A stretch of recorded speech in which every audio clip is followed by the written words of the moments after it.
Apa sih sebenarnya yang diharapin para pelatih? Usahanya udah sampai tertatih-tatih, kadang hatinya sampai sedih, terluka dan perih, tapi nggak pernah dapat honor lebih, atau bahkan sekedar ucapan terima kasih. Ada yang rela ngorbanin harga diri, harkat dan martabatnya nyaris mati, demi kemajuan anak didik yang dilatih biar semangat dan prestasinya nggak mati. Apakah untung kalau anak didiknya berhasil dan mencapai prestasi? Ataukah rugi kalau anak didiknya berhenti karena malas dan tereliminasi? Enggak sama sekali. Semua dilakukan semata-mata karena peduli. Peduli bahwa pencapaian terbaik adalah karya, dan peduli bahwa anak didik yang dilatih harus bahagia. Terus pelatih dapat apa? Pelatih dapat rasa bangga.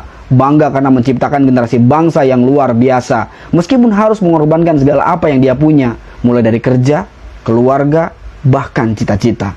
Pelatih itu seperti lilin, nerangin orang lain, tapi dirinya hancur, gak ada yang peduliin. Save pelatih. No kaku, no baper. Cekrek.